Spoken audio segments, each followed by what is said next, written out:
What's up, YouTube? Mickey and Danny back again. We're here to do our very first content video for you guys. Excuse me. Okay, so in this video is going to be 15 tips and tricks to make your trip to Universal and Islands of Adventure the best that it can be. If you don't really know anything about Universal and Islands of Adventure, it's a very busy park here in Orlando, Florida. Virtually year-round, they always have something going on, whether it's Mardi Gras or Rock the Universe, Halloween Horror Nights, Grinchmas. They always have a New Year's Eve thing going on, summer, and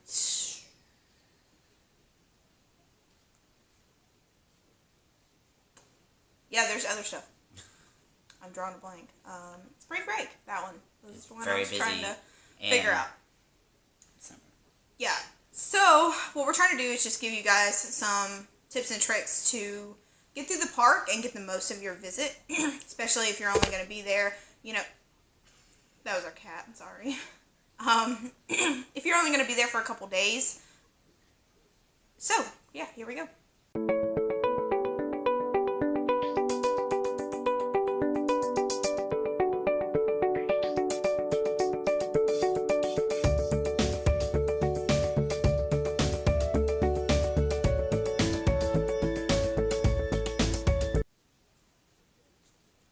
What time is it?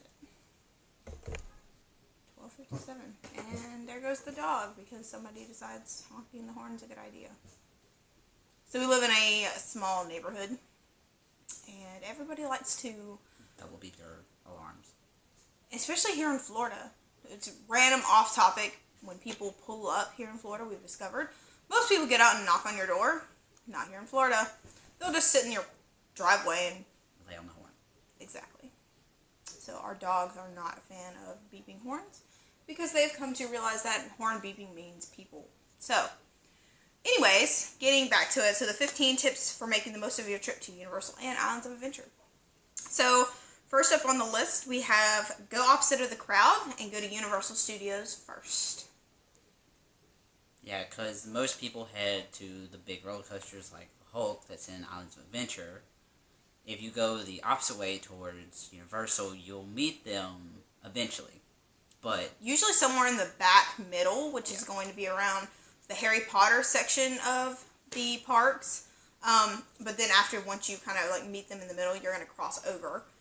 And this isn't the best way to avoid crowds as a whole. There's always going to be crowds. There's always going to be people because it is such a big park. But we have discovered that if you don't go to the pretty shiny things, everybody gets drawn to the Hulk at Islands of Adventure, and everybody wants to go straight in and dive right into that Hulk.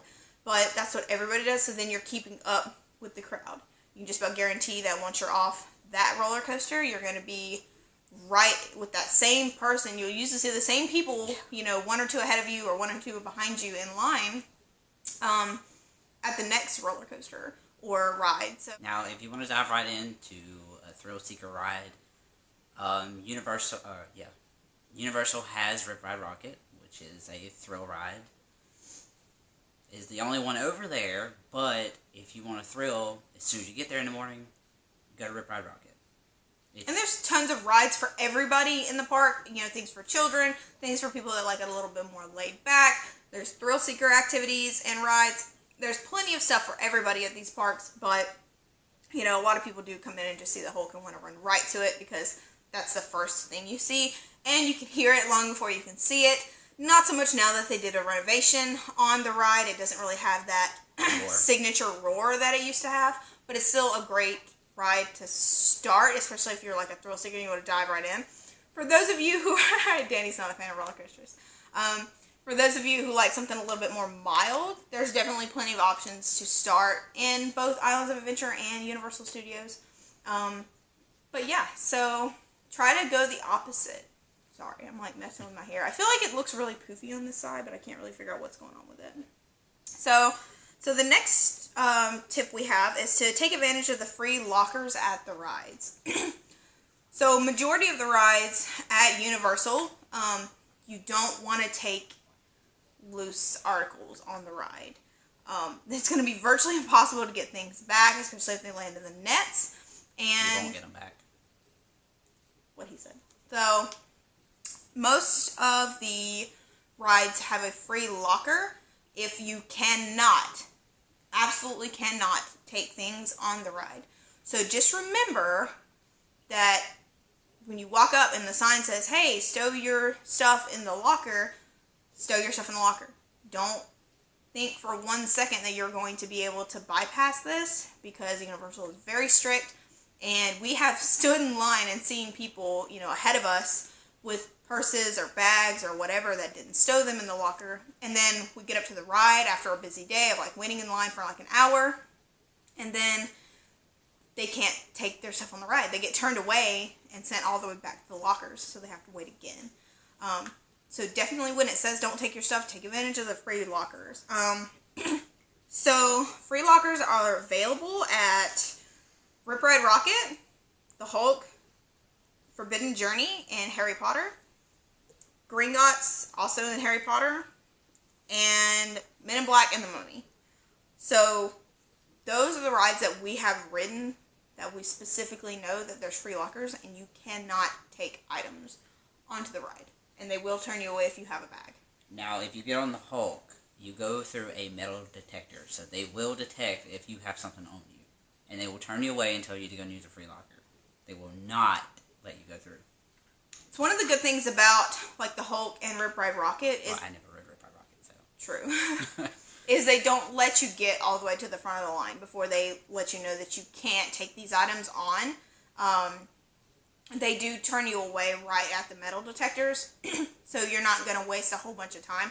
But if it's a busy day and you're, first getting into the park and you're going to run straight up to the Hulk and there's a whole mob behind you, it's best to remember to go to the lockers first, because if you're trying to get in line and beat that first rush of people, it's not going to be something that you're going to be able to do if you don't remember to stow your bags.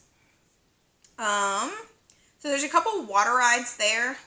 The lockers are not free for the water rides, but we have kind of figured out a little system to kind of help, so you don't have to pay for a new locker at each ride. They're all in Islands of Adventure, and they're all close to... They're like one after the other. Right. They're close to the middle, I would say, of Islands of Adventure. So that's going to be Popeyes, Dudley Do Right's Ripsaw Falls, and Jurassic Park. Or Jurassic. Yes, Jurassic Park. Yeah, Jurassic Park. It hasn't changed over Jurassic Park. River Ride.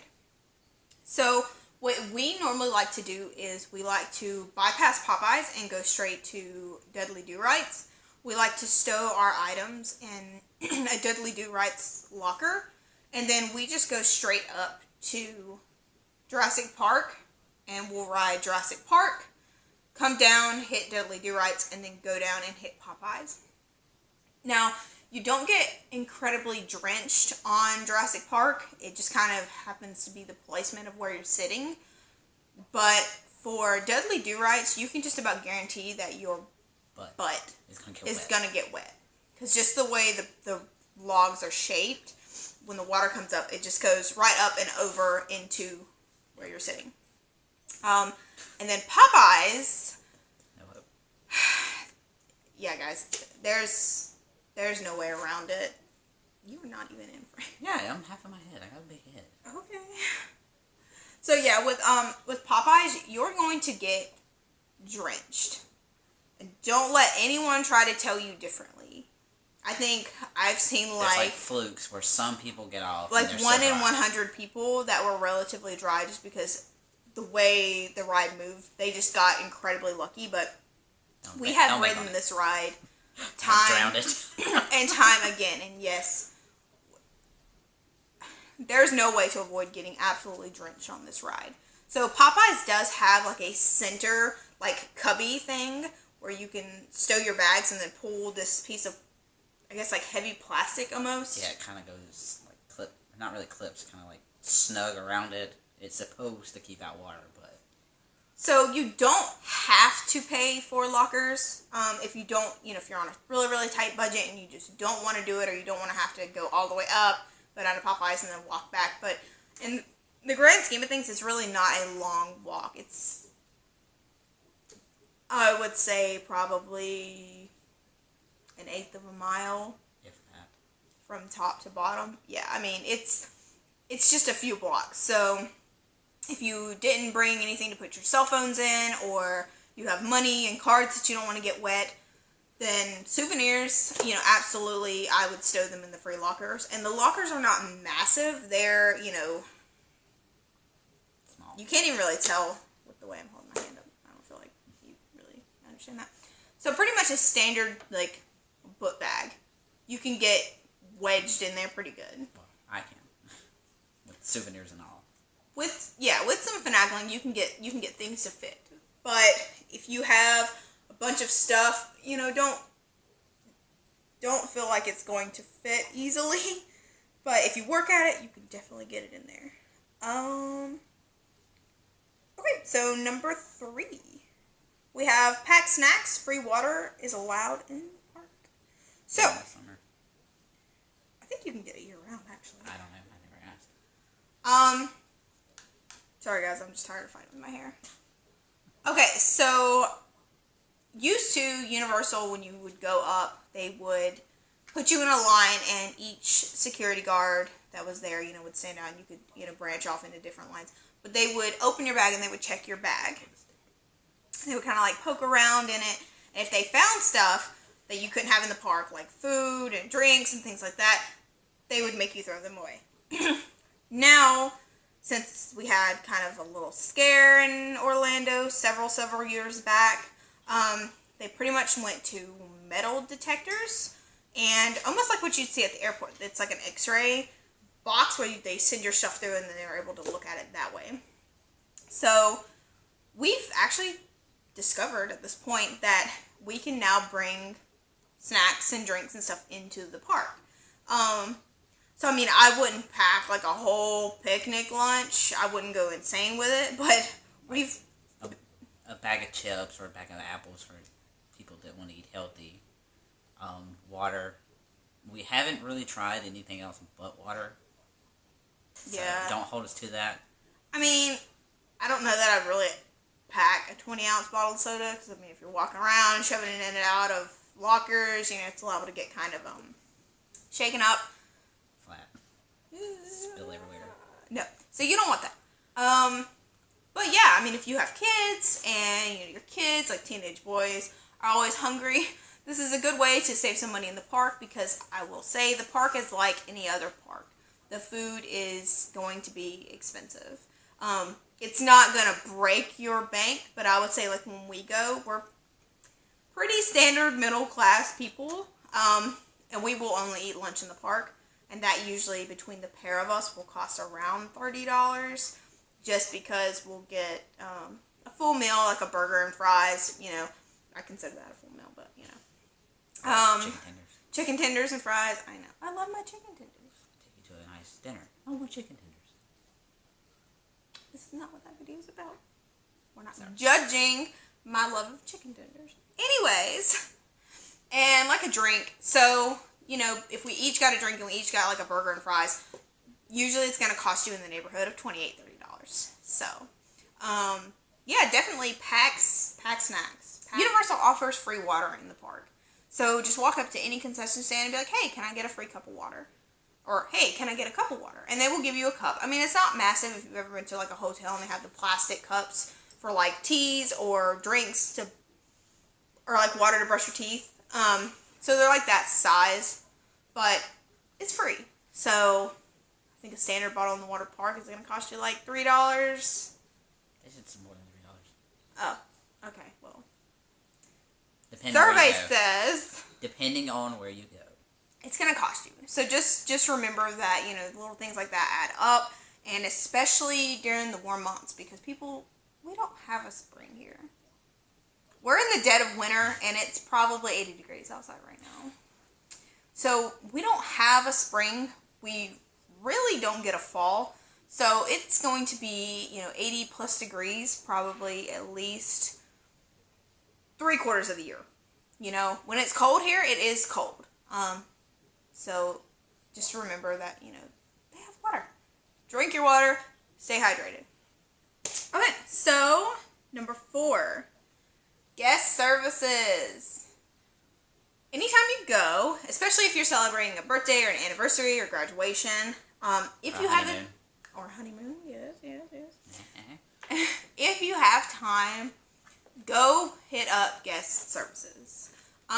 So guest services is going to be right there at the entrance before you actually get to go in and pick which park you want to go to.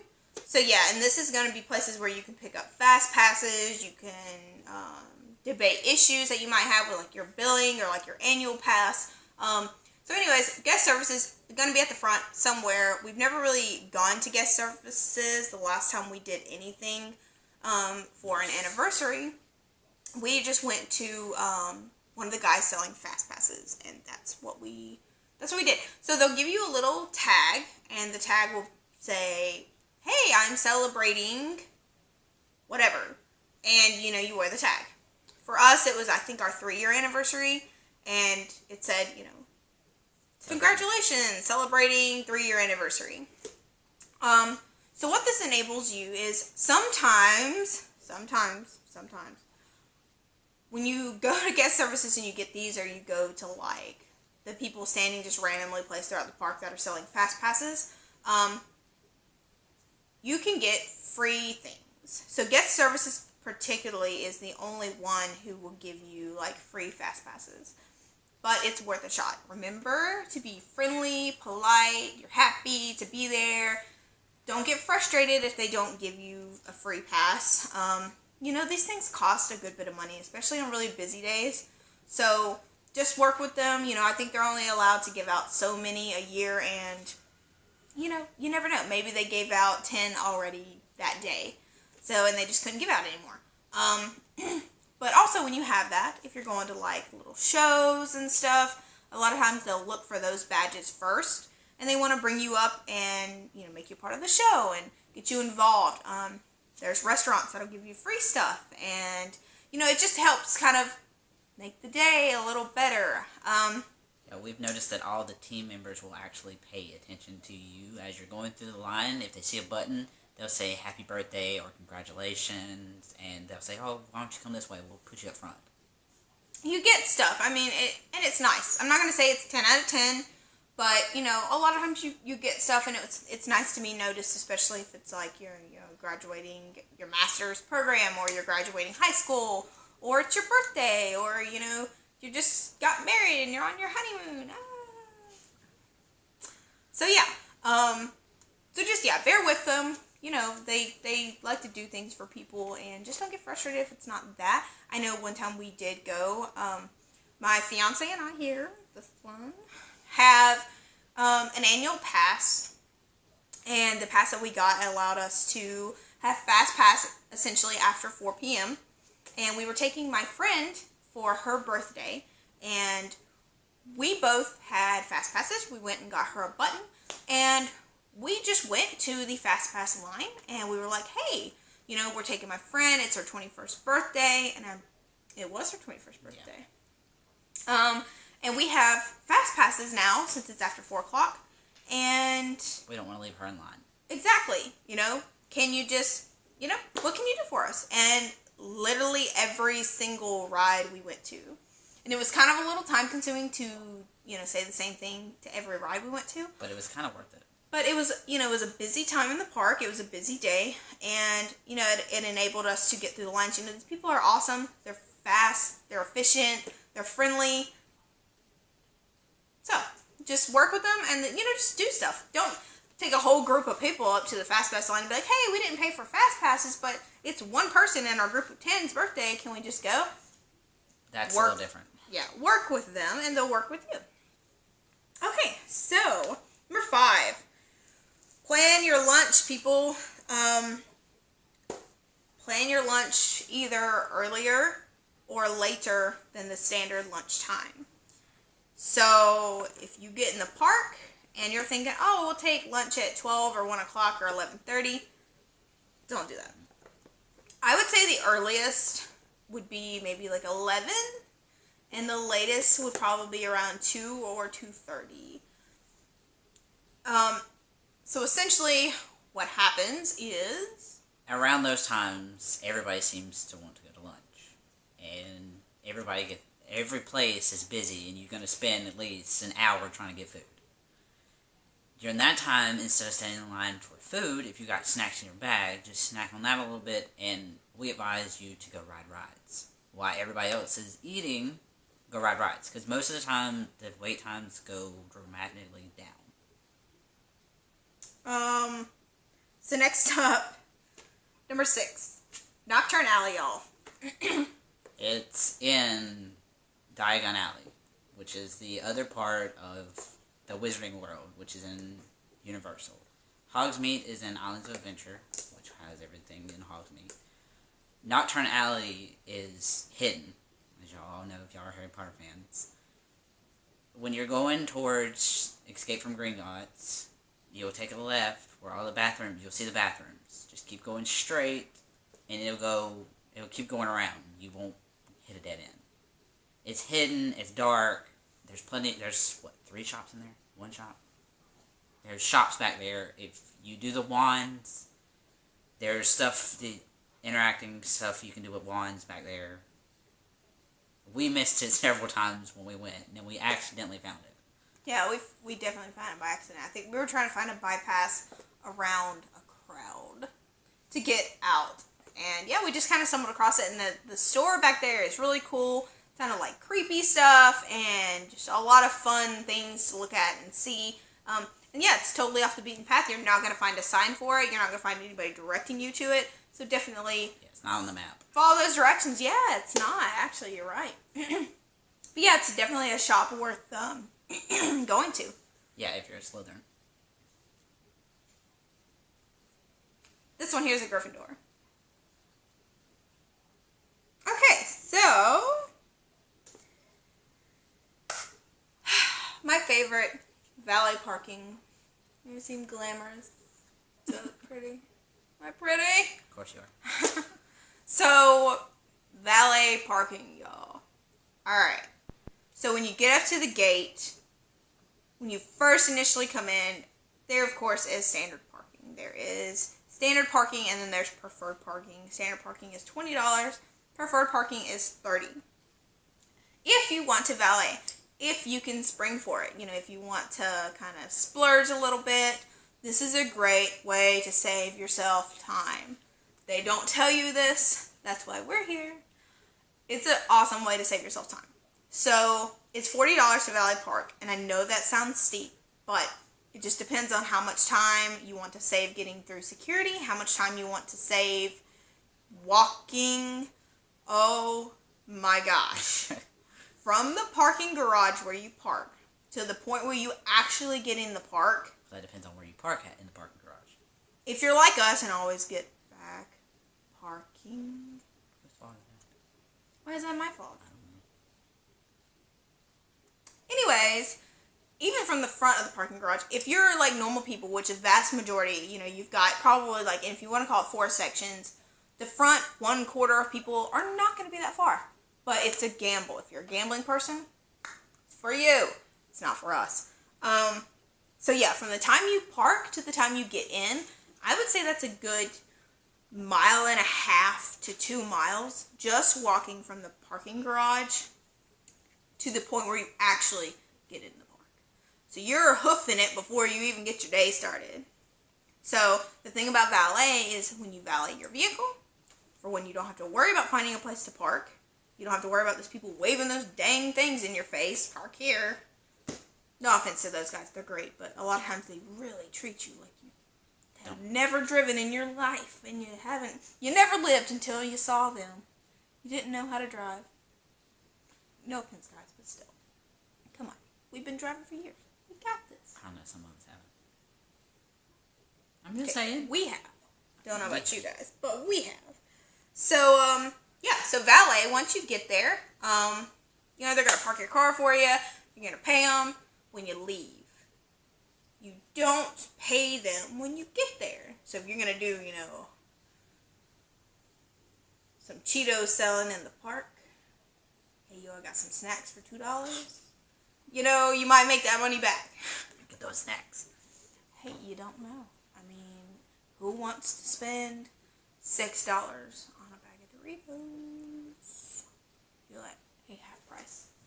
I got the goods. Wow. And we're back.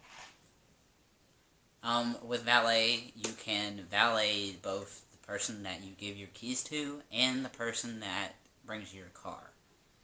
Because most of the time, it's not the same You mean person. tip? Tip, sorry. You say valet. Sorry, I meant tip. Definitely tip your drivers, guys. Both of them.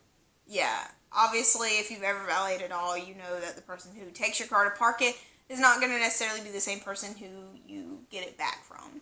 So, tip your drivers. We don't tip like massive because we're peasants.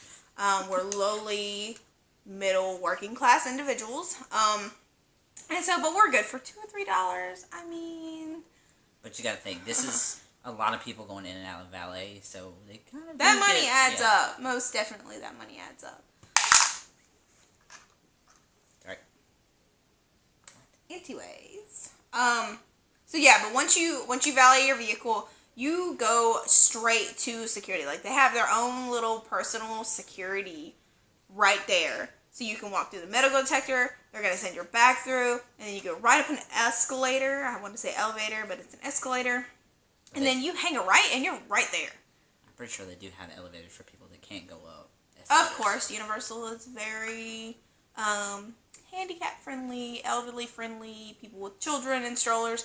Definitely everything you need right there. But yeah, you go up the escalator or the elevator, and hang a right, and you're right there. It's a great, great, great, great way to save your legs because let me tell you, you are going to walk. I think it's at least 10 miles around the whole parks. And that's if you just go around once and you're not running back to do anything else. It's a lot of walking, folks. Okay, so outfit time, guys. Let's talk about it. Ladies, you're cute. We know you're cute. Gentlemen, we know your lady's cute. But I will say that this is more aimed at women. Girls, stuff is going to chafe. You're going to chafe in areas you didn't even know you had.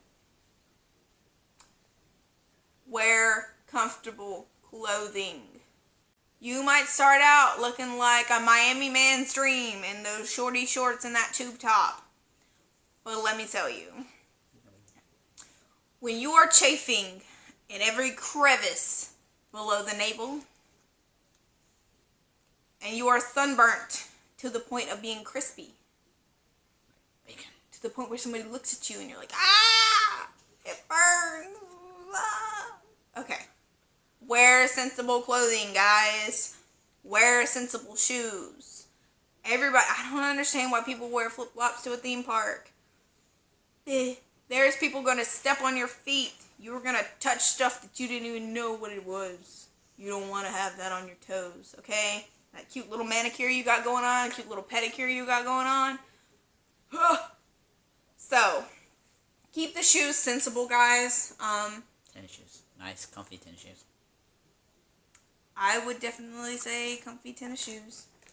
Because most of these rides will not let you get on if you have flip-flops on. Ladies, leggings are awesome. You love to wear them out in public? Wear them to the park. You're not going to want those shorty denim shorts that you got going on. That will make you chafe. Have something that's going to cover where your thighs touch. Unless you were magically blessed and your thighs don't touch. Good for you ladies that don't. My stuff be making bacon, okay? I got it sizzling, so I can't wear short shorts. I have to wear leggings. I have to wear something that covers that area. Something that is tight.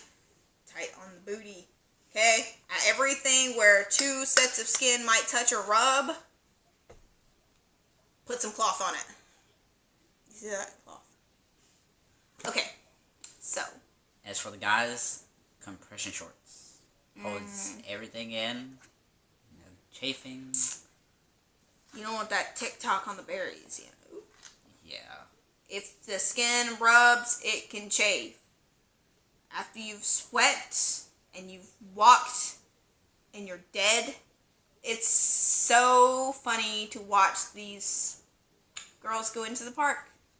They have no pants on, and you see them, look at the draw, several hours later, close to the end of the day, and they're walking like this because they have chafed to the point of their legs are bleeding. Okay? Save yourself the time, save your kids the time, save the complaints, save the carrying, all that. Put everybody in sensible clothes. If the skin touches, put something between it. If you still chafe anyways, like if your pants sometimes, rub and you chafe anyway, Lanacane. We are not sponsored for Lanacane, but we get ours at Walgreens, and it's a yellow and white tube, and it says Lanacane and black writing. That stuff is magic. It will go on and stay on for a while. It's like silk. It creates a huge barrier between the friction and what's already been damaged, and it does awesome. So, if you think you might chafe, put a little bit on before you start chafing. You don't have it, put some on, after, create that barrier. And then a little bit goes a long way. It does. It really does. You don't need a ton. It comes in like a standard cortisone tube. It's not massive, but a little does go a long way. I would say... I think we still have our tube from 4 years ago. We've had a tube for a while, but we also stopped having to really need it because we do wear sensible clothing when we're going to be walking long distances like that. But yeah, I would say probably like a pea size to half a pea size is going to cover like your entire thigh. Yeah. On the inside. So you're going to be good there. So, yeah, definitely invest in that if you haven't already. It's called Lanacane. But the best is just to wear the outfit. Very much so. Number 9, parade times are a great way to bypass crowds for rides and food. But remember, plan your walking schedule around the parades. Because they will not let you ride on or walk on the asphalt as they're doing the parade. Everybody is pushed to the sidewalks. It's death trying to get through those crowds. So if you want to watch the parade, watch it. If you want to ride rides, just take a little extra time. Don't get mad if you can't get through a crowd. Definitely, if you know what time the parades are going to be at, most people are going to be flocking there about 30 to 45 minutes before the parade starts. Right when you walk in your first park, the parade time is posted. So the parade only happens at Universal Studios. Islands of Adventure does not host the parade. So yeah, if you're in Universal Studios, if you went the opposite way and you're there in time for the parade, usually the parade is going to be around 4 or 5. Yep. 4 or 5 o'clock. Sometimes they'll have multiple parades in one day if it's a busy day and there's a lot of kids. The parade's always fun to see. I think we watched the parade once. It's not nothing you can't die without seeing unless it's like a personal bucket list item for you. But absolutely, if you don't want to see it, then don't worry about it. You're not missing a ton. It's really cute. Like I said, we enjoyed it. We've watched it once. We also watched the Christmas parade. I love parades, especially like holiday parades. That's just my thing. But yeah, just a standard like parade at Universal Studios is not something that, you have to see.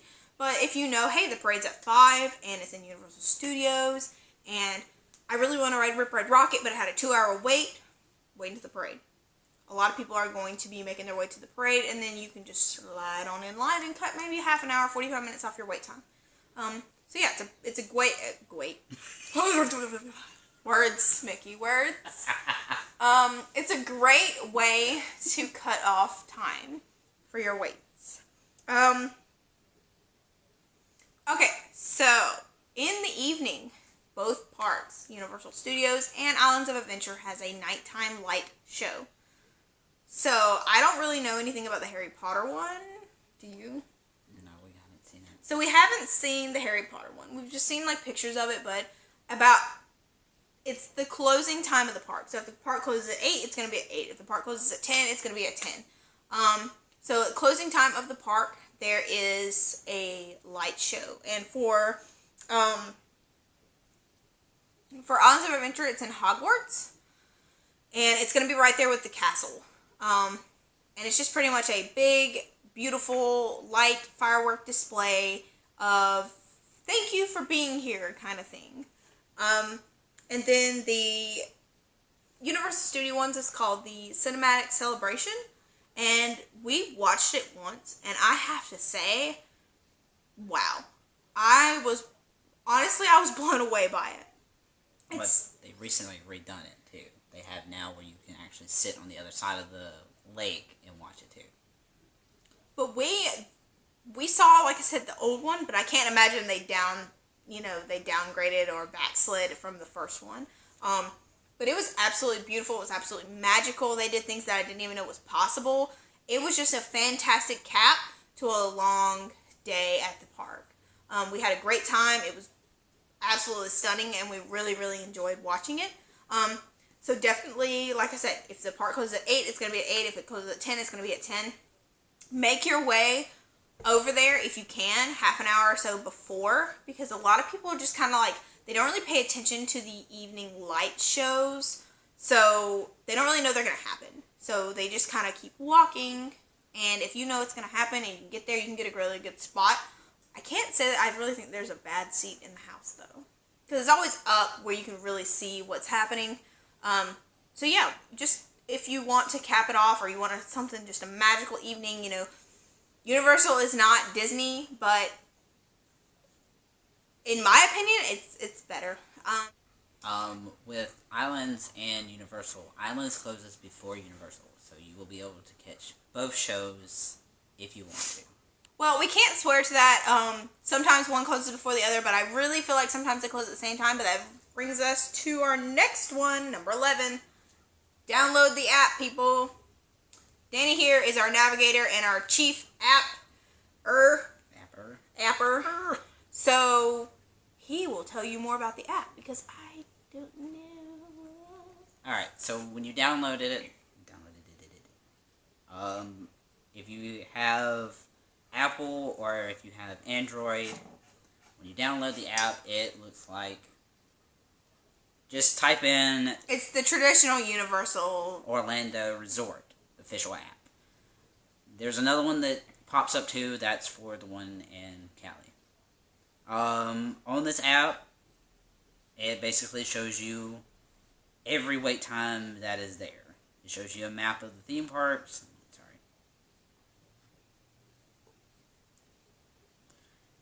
It shows you the map of the theme parks, and then it shows you times, which you really can't see. But if you download the app, you'll see it. You can go in. It shows you the wait times for Islands of Adventure and Studios. And it also has rides in Volcano Bay, which y'all have probably heard of. But another thing about the app is for certain rides, like Jimmy Fallon, and Fast and Furious. Yeah, they're virtual lines, and so you need the app to get into the virtual line. And pretty much what happens is you pick a time, and then it tells you when you're supposed to report back to said location to enjoy the ride. So yeah, download the app. It's got a full map, wait times. It lets you know when something's closed. It lets you know the parade times, the times that the park's open, times that the park is closed, and anything and everything in between. It literally tells you everything. And it can also direct you to rides. Correct, it can. So yeah. With the wait times, we found out that most of the time it's pretty accurate. Yeah, I can't say. And then if you're not a fan of like the app or whatever, the wait time is always posted above each park ride entrance, as well as random areas in the park. There's signs that kind of shuffle through and tell you how long wait times are at certain rides across the park. So it will go through everything. Just be patient. Your ride will come up and it'll tell you, hey, this one's this long of a wait. This one's this long of a wait. You're closer to this one, so let's go to this one. Number 12. Definitely get tickets to both parks. If you're trying to have an overall experience and you really want to enjoy the whole thing, definitely get tickets to both parks.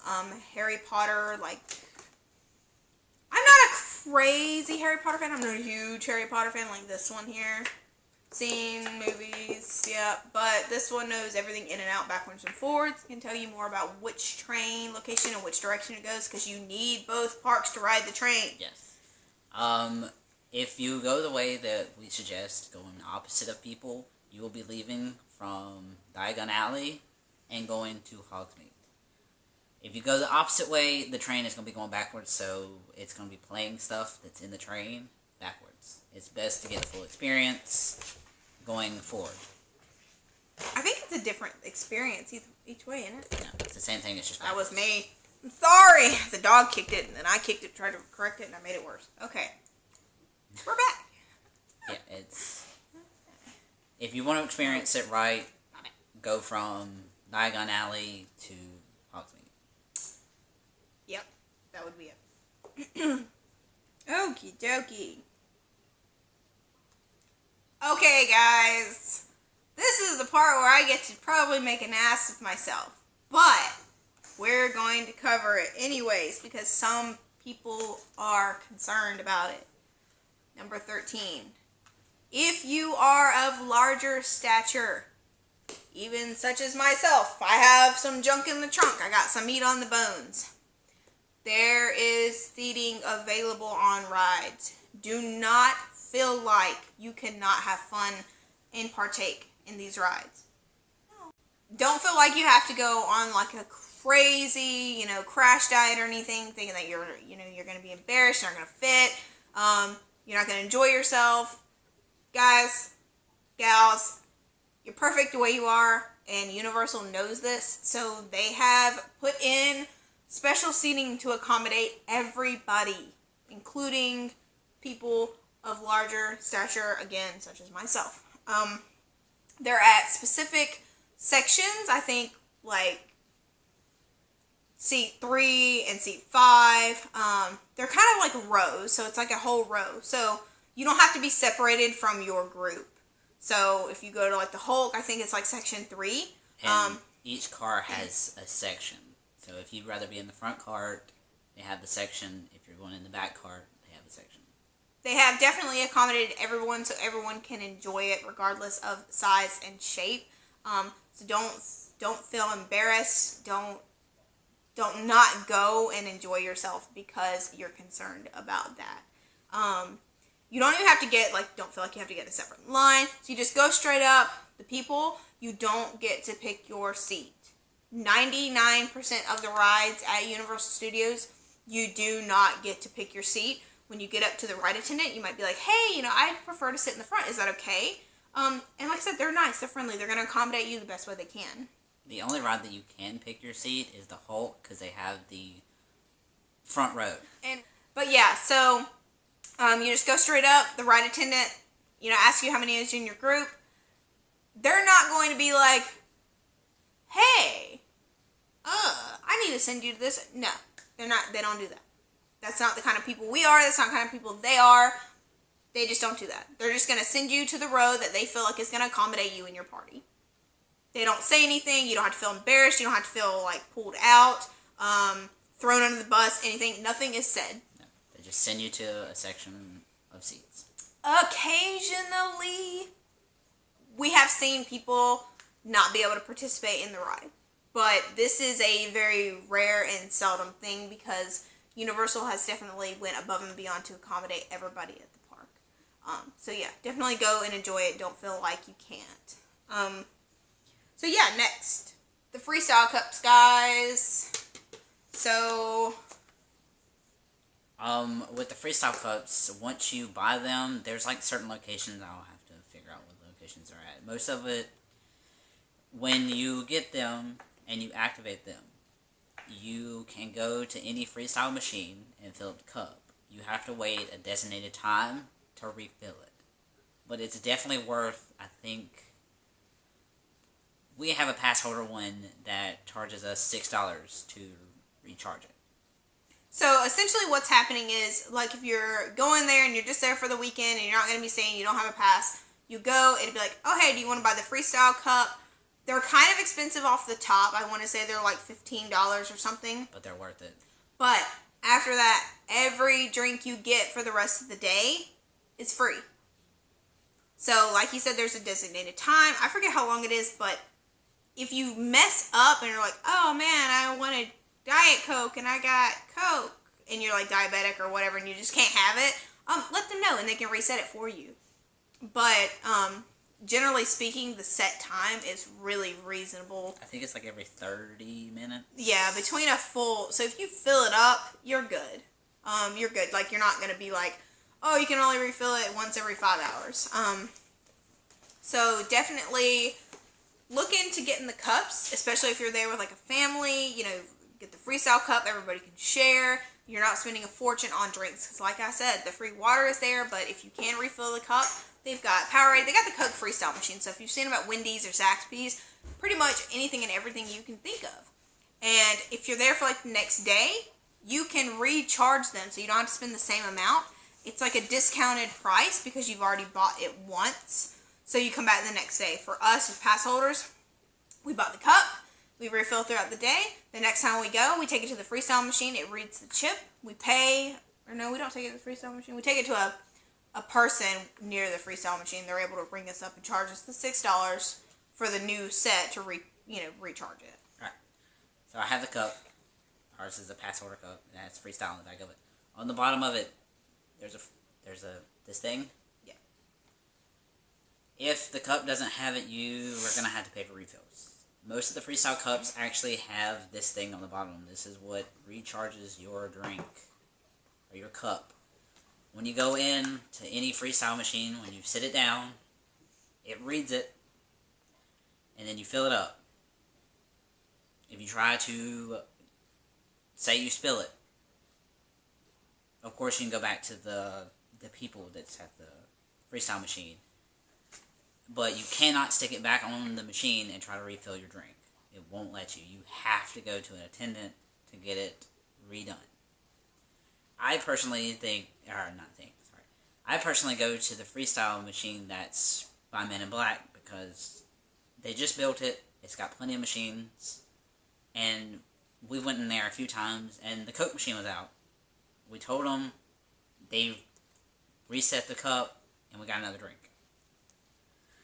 So definitely utilize the team members there because they are very nice and are willing to help you do anything. And they are everywhere. You do not have to look very far to find someone that can help you. So, great way to save money, especially if you have a family or if you are really thirsty or it's really hot and you're just going through a lot. You know, you don't want water all day. You want some Powerade, want a little soda at lunch, whatever. Utilize it. It's a great tool to save money, save time. Freestyle machines everywhere. Use it. 15 is hide your valuables, guys.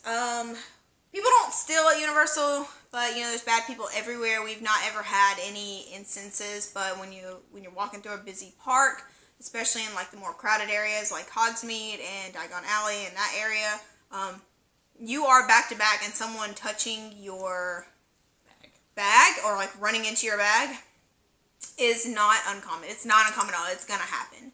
So you would think that, oh, if someone's touching my bag or trying to get in my bag, I'll notice.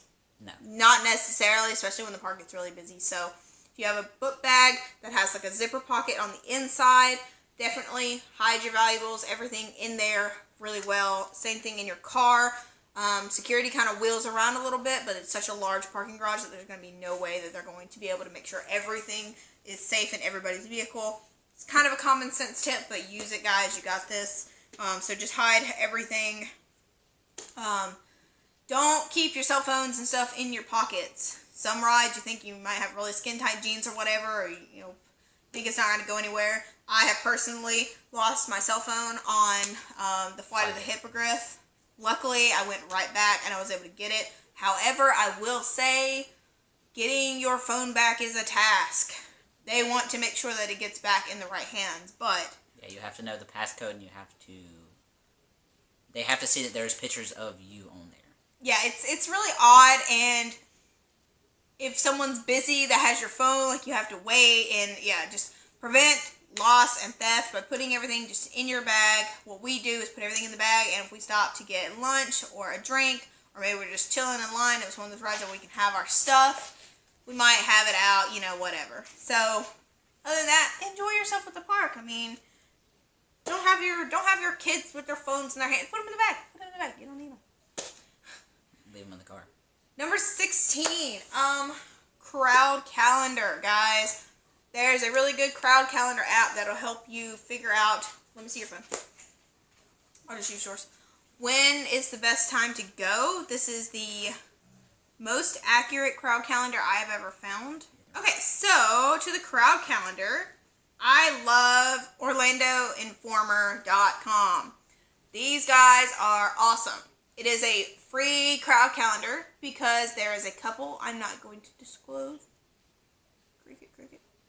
who they are, but they like to give you like the first month to look at, and then after that, they want to charge you to look at a crowd calendar. So what it does is it has the 12-month crowd calendar. It starts from the new year and runs to the following year. While you're there, they have little colored tabs that show you how busy the park is going to be. So they have very busy, busy, moderate, and slow. They also post the times that the parks are open.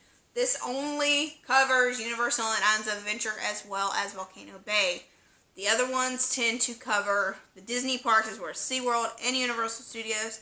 But like I said, they charge after like the first month. So if you're trying to plan and look at the crowds to plan your, itinerary for the summer, and right now you're 6 months out, whatever, 5 months out, you can't do it unless you want to pay. So then once you scroll down, you look at your month. It has the color coordinated days on your calendar. So it tells you if you want to go, for example, Valentine's weekend here, it is going to be very busy. It is going to be busy. It's red. So you match the color coordination, and underneath each one, it gives you a synopsis of what each one means. For example, Valentine's weekend, if you're headed to the parks, busy. Theme parks are busy. Expect large crowds and long lines for popular attractions with wait times between 60 and 90 minutes. Lines will be noticeably shorter in the morning and in the evening. Express passes are recommended but not necessarily advised with good planning. Typically busy during the day. Universal Studios and Islands of Adventure are open until 9 p.m. Okay, so they tell you whether or not you should get fast passes or if you're going to need them or whatever. So this also gives you an idea of if you want them. We have bought fast passes on days that it was incredibly slow and it was a waste of money. We've also bought fast passes on days that it was incredibly busy. And we still waited, but it wasn't horrible. Instead of waiting like half an hour, we were waiting like 15 minutes. Yeah, don't think just because you get fast passes there's not going to be a wait. That's not true. You're still going to wait some. It might not be as much as the regular line, but you're going to wait. It's also going to be based on what attraction you're trying to ride. If it's one of the biggest, most, new attractions, even the fast pass lane, you might still have 30, 45 minutes wait. But remember, the people who are not in the fast pass line are probably waiting 2 hours. So, which is the more evil?